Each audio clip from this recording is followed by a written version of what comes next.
Assalamualaikum warahmatullahi wabarakatuh. Hai teman-teman semua, perkenalkan nama saya Galbi Abiati. Saya dari jurusan Pendidikan Bahasa Arab semester 3 kelas C. Di sini saya akan membahas sebuah materi pada mata kuliah pengantar pembelajaran bahasa asing, di mana materinya itu mengenai pemerolehan dan pembelajaran serta kompetensi dan performasi, di mana nanti akan dijelaskan pengertian pemerolehan, pengertian pembelajaran, perbedaan dan persamaan, pengertian kompetensi, pengertian performasi, perbedaan kompetensi dan performasi, serta posisi bahasa Arab bagi pelajar di Indonesia terkait dengan pemerolehan, pembelajaran, kompetensi, dan performasi. Lanjut saja kepada pembahasan yang pertama, yaitu pengertian pemerolehan. Pemerolehan itu apa sih? Pemerolehan bahasa adalah proses manusia mendapatkan kemampuan untuk menangkap, menghasilkan, dan menggunakan kata untuk pemahaman dan komunikasi. Pemerolehan bahasa biasanya merujuk pada pemerolehan bahasa pertama yang mengkaji pemerolehan anak terhadap bahasa ibu.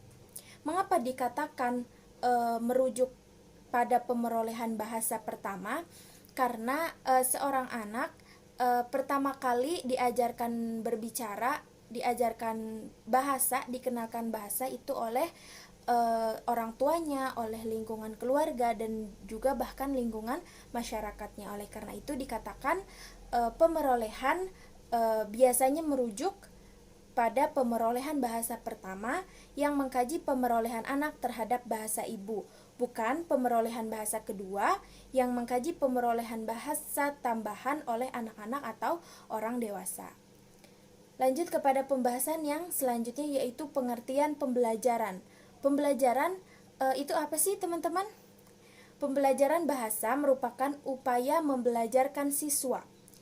Kegiatan pengupayaan ini akan mengakibatkan siswa dapat mempelajari sesuatu dengan cara efektif dan efisien.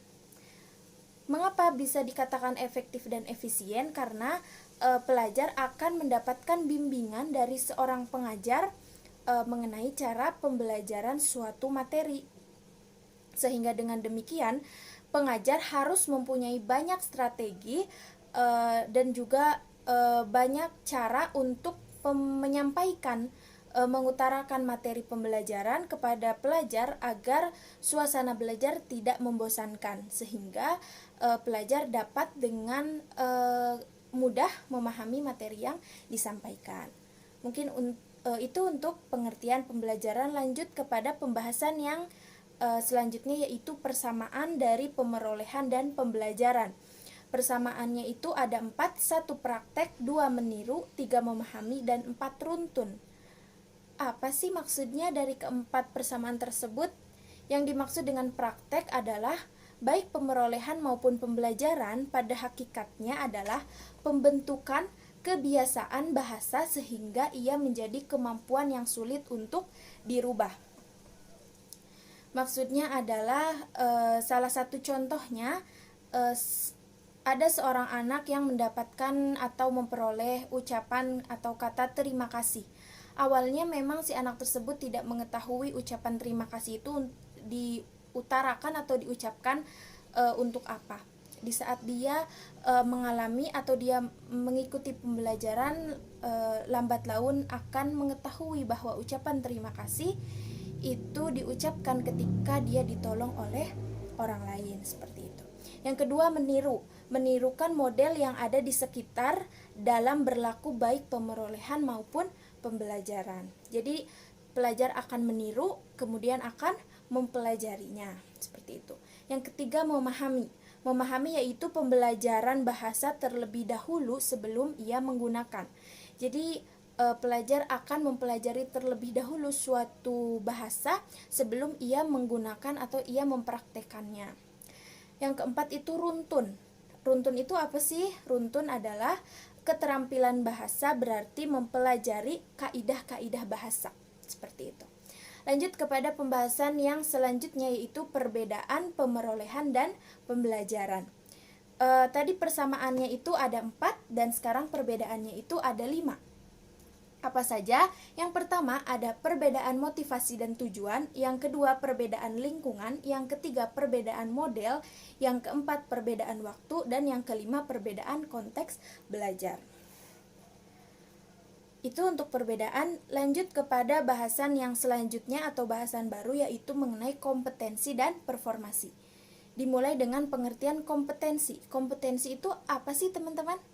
Kompetensi adalah kemampuan kerja setiap individu yang mencakup aspek pengetahuan, keterampilan, dan sikap kerja yang sesuai dengan standarisasi yang diharapkan.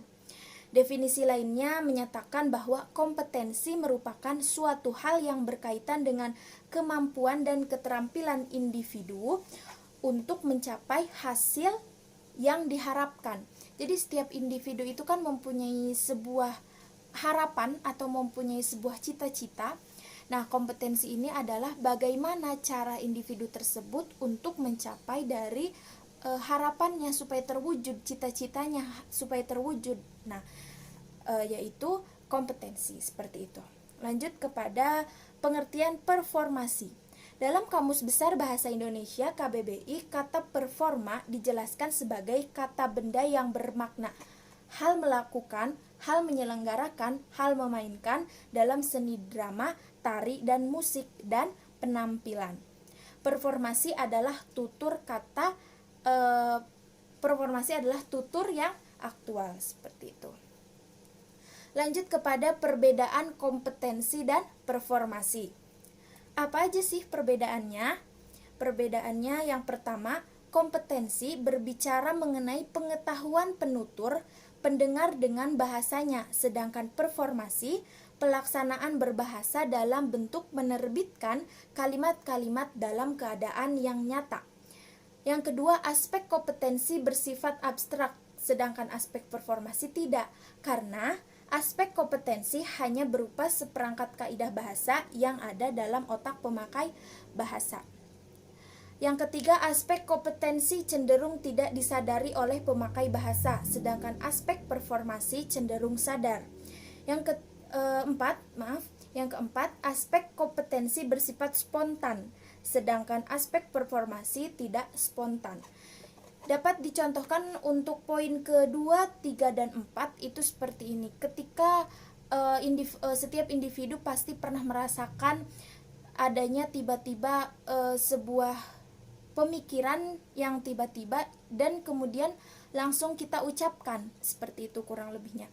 Jadi pemikiran yang tiba-tiba, sesuatu yang datang ke pikiran kita secara tiba-tiba dan kita langsung secara spontan mengucapkan apa yang sedang kita pikirkan tersebut. Kurang lebihnya seperti itu. Dan untuk bahasan yang terakhir, yaitu posisi bahasa Arab bagi pelajar di Indonesia terkait pemerolehan, pembelajaran, kompetensi, dan performasi. Seperti apa sih posisi bahasa Arabnya? Saya akan jelaskan, yaitu dari aspek yang pertama, yaitu aspek pemerolehan bahasa. Pemerolehan bahasa Arab di Indonesia sangat rendah karena pembiasaan berbahasa dan berbicara bahasa Arab menjadi salah satu kendala dalam proses belajar bagi siswa. Mengapa dikatakan demikian? Karena kan mayoritas pelajar di Indonesia itu tidak mempelajari atau mayoritas sekolah, tidak semua sekolah di Indonesia itu mengajarkan tentang bahasa Arab, sehingga bahasa Arab masih menjadi suatu kendala dalam proses belajar karena kurang memahami tersebut. Yang kedua, dalam aspek pembelajaran bahasa. Pembelajaran bahasa Arab di Indonesia kurang menekankan latihan intensif bertutur menggunakan bahasa Arab. Jadi kurangnya itu bahasa Arab, kurang adanya latihan-latihan yang intensif gitu. Jadi masih jarang-jarang seperti itu. Dan yang ketiga, dari aspek kompetensi. Kompetensi bahasa Arab di Indonesia, pelajar lebih memahami kosakata bahasa Arab. Jadi mayoritas pelajar di Indonesia itu hanya memahami kosakata dari beberapa kosakata dari bahasa Arab. Dan yang terakhir, dari aspek performasi. Performasi bahasa Arab di Indonesia, pelajar lebih produksi secara nyata seperti berbicara, menulis, menyimak, dan membaca seperti itu. Jadi pelajar di Indonesia itu ada yang lebih suka berbicara untuk memahami bahasa Arab, lebih suka menulis daripada berbicara, bahkan ada yang lebih suka hanya menyimak daripada berbicara dan menulis, dan juga bahkan hanya ada yang lebih suka untuk membaca, untuk memahami dari bahasa Arab tersebut. Kurang lebihnya seperti itu teman-teman yang dapat saya sampaikan. Saya berharap semoga apa yang saya ucapkan tadi dapat membantu teman-teman sedikit dalam memahami materi yang tadi saya jelaskan. Kurang lebihnya saya mohon maaf. Wassalamualaikum warahmatullahi wabarakatuh. Terima kasih, sampai jumpa.